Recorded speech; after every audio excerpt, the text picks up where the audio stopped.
Assalamualaikum warahmatullahi wabarakatuh. Perkenalkan, saya Mujaro SPD, guru di SDN Cibarusa, Kota 06, sekaligus mahasiswa program Pasca Sarjana Pendidikan Dasar Universitas Muhammadiyah Profesor Dr. Hamka. Dalam kehidupan sehari-hari, setiap manusia memiliki berbagai kebutuhan seperti makan, berpakaian, tempat tinggal, pendidikan, dan kesehatan. Untuk memenuhi kebutuhan tersebut, manusia harus melakukan berbagai aktivitas seperti bekerja, berdagang, ataupun menggunakan sumber daya yang dimiliki dengan bijaksana. Namun, kebutuhan manusia terus bertambah, sedangkan sumber daya yang dimiliki terbatas. Oleh karena itu, setiap orang harus mampu menentukan pilihan dan mengambil keputusan yang tepat. Inilah alasan mengapa manusia dikenal sebagai makhluk ekonomi.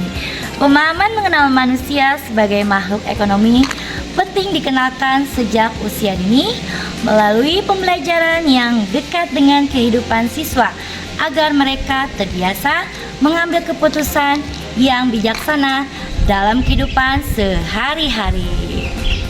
Konsep dasar manusia sebagai makhluk ekonomi, istilah Homo economicus mulai dikenal pada abad ke-19 dan dipopulerkan oleh John Stuart Mill. Menurut beliau, manusia merupakan makhluk yang berusaha memenuhi kebutuhan hidup, memperoleh kenyamanan, dan meningkatkan kesejahteraan melalui berbagai aktivitas ekonomi. Sebagai makhluk ekonomi, manusia memiliki beberapa ciri. Yang pertama, bertindak secara rasional atau menggunakan akal dalam mengambil keputusan. Yang kedua, memilih tindakan yang sesuai dengan tujuan yang ingin dicapai. Yang ketiga, berusaha memenuhi kebutuhan dengan sumber daya yang dimiliki.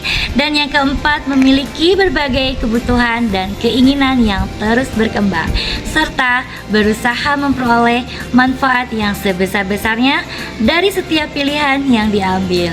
Dengan kata lain, manusia selalu mempertimbangkan manfaat dan pengorbanan sebelum mengambil suatu keputusan. Manusia sebagai makhluk ekonomi dapat diterapkan dalam pembelajaran sekolah dasar melalui kegiatan yang kontekstual dan menyenangkan. Salah satu contohnya adalah kegiatan pasar mini di kelas.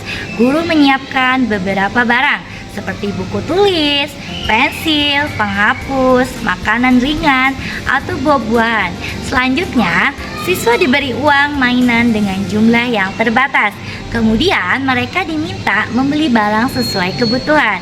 Sebagai contoh, Siti memiliki uang sebesar Rp5.000. Ia ingin membeli sebuah buku tulis, tetapi di saat yang sama juga ingin membeli sebuah boneka kecil yang lucu. Karena uang yang dimilikinya tidak cukup untuk membeli keduanya, Siti memilih membeli buku tulis karena buku merupakan kebutuhan yang mendukung kegiatan belajarnya. Sedangkan boneka hanya merupakan keinginan. Melalui contoh sederhana ini, siswa belajar membedakan antara kebutuhan dan keinginan. Belajar menentukan prioritas serta memahami bahwa setiap keputusan harus dipertimbangkan dengan baik. Kegiatan ini juga melatih kemampuan berpikir kritis, tanggung jawab, kejujuran, dan kemampuan mengambil keputusan dalam kehidupan sehari-hari. Pembahasan tersebut dapat disimpulkan bahwa manusia disebut sebagai makhluk ekonomi karena selalu berusaha memenuhi kebutuhan hidupnya dengan sumber daya yang terbatas. Oleh sebab itu, manusia harus mampu menentukan pilihan yang paling tepat sesuai dengan kebutuhan yang dimiliki. Sebagai guru sekolah dasar, kita tidak hanya mengajarkan konsep ekonomi, tetapi juga memberikan pengalaman belajar yang nyata agar siswa mampu menerapkannya dalam kehidupan sehari-hari. Semoga materi ini bermanfaat dan dapat menjadi salah satu contoh penerapan pembelajaran ekonomi yang sederhana, menyenangkan dan bermakna bagi siswa sekolah dasar. Terima kasih. Wassalamualaikum warahmatullahi wabarakatuh.